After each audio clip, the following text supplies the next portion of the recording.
The hunger has a sound. It is not loud. It does not roar. It whispers from inside the body, an endless, hollow murmur that follows them as they walk. Boots scrape over frozen mud. Breath hangs in the air like pale smoke. The women move slowly, bundled in coats that no longer warm. Belts tighten to the last hole. One clutches a tin spoon in her fist as if it might disappear. Another presses a photograph flat against her chest. The paper soft from being touched too often. They have not eaten in 7 days. Not really. A crust, a peel. Water that tastes of rust. Anna counts steps to distract herself. 1, 2, 3. Her stomach cramps. Again, sharp as a knife twist. And she bites the inside of her cheek until she tastes blood. Better that than thinking of bread. They have been told what Americans do. The stories crawl through the column like lice. Humiliation, revenge, cruelty served cold. Anna prepares herself for pain. She prepares herself for screams. Ahead, beyond the trees, there is a fence. Wire glinting faintly. A gate. Movement. Someone stumbles. A guard shouts.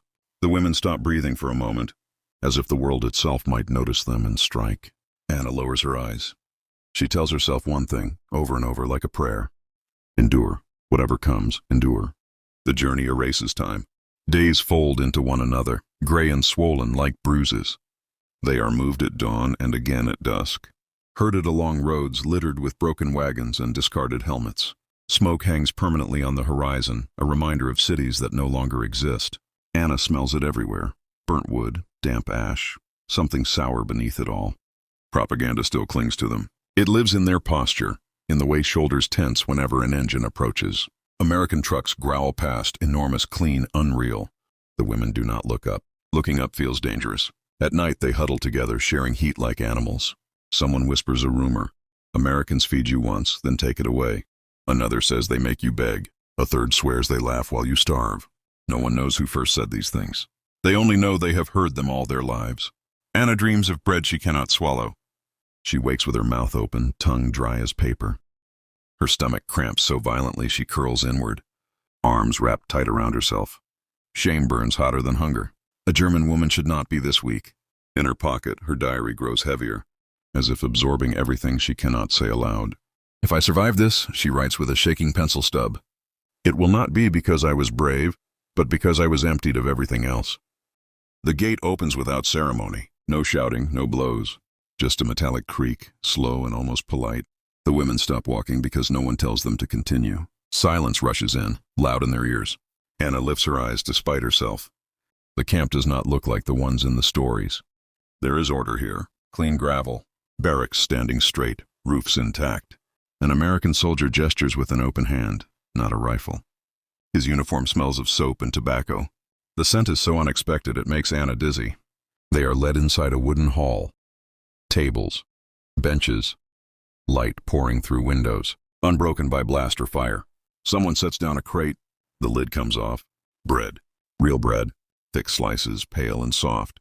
Steam still trapped inside. A pot follows. Something dark, rich. Alive with smell. Meat, fat, salt.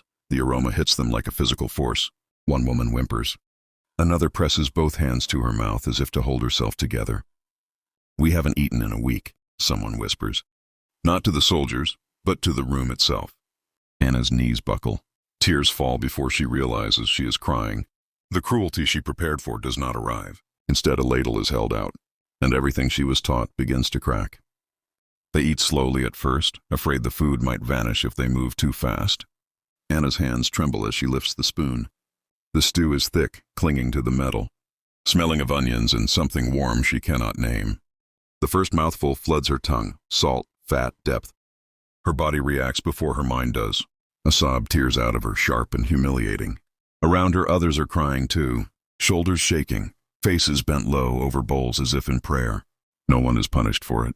The bread is soft enough to tear with fingers. Crumbs collect on the table, obscene in their abundance. At home, crumbs were treasures. Here, they brush them away without thinking. That thought alone makes Anna's chest ache. An American soldier sets down a stack of plates, careful, almost gentle. He does not watch them eat. That feels stranger than cruelty ever could. Dignity, offered freely, is disorienting.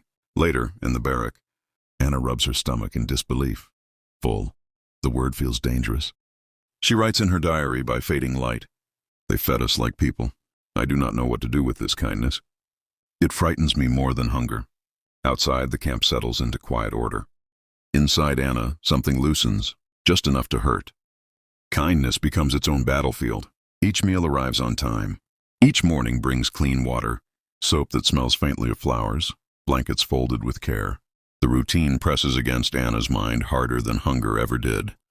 She had learned how to endure suffering. She does not know how to endure mercy. Letters come days later, passed out quietly. Paper thin, ink uneven. Anna's hands shake as she reads her mother's words. Of cold rooms, of boiled weeds, of neighbors disappearing overnight. We eat what we can, the letter says. Do not worry about us. Anna folds it again and again until the creases blur the sentences. That night she cannot swallow her food. Guilt rises, bitter and choking. Around her whispers bloom in the dark. Do you think we deserve this? Do you think they know what's happening at home? Is this another trick? Propaganda does not collapse all at once. It erodes, slowly, painfully. Every polite gesture scrapes it thinner.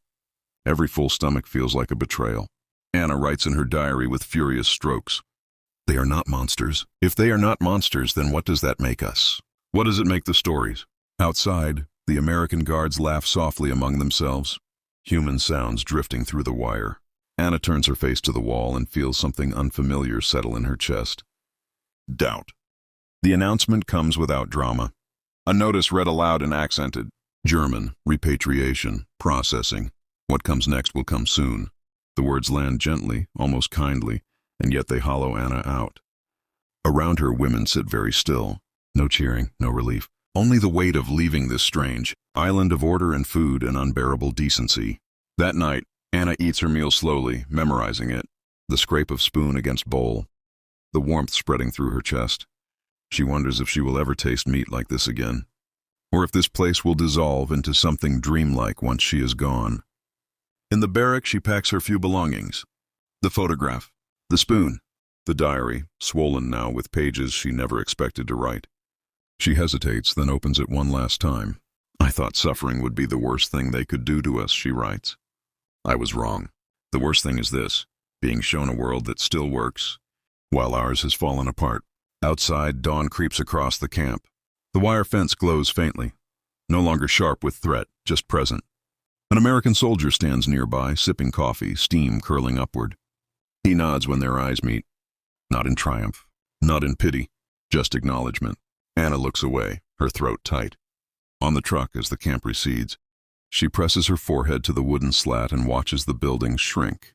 She feels fuller than she has in months, and emptier in ways she cannot name. She understands something now, something that will not let her rest. The war did not only starve their bodies, it starved the truth. And being fed with food, with dignity, with silence instead of hatred, has changed her forever.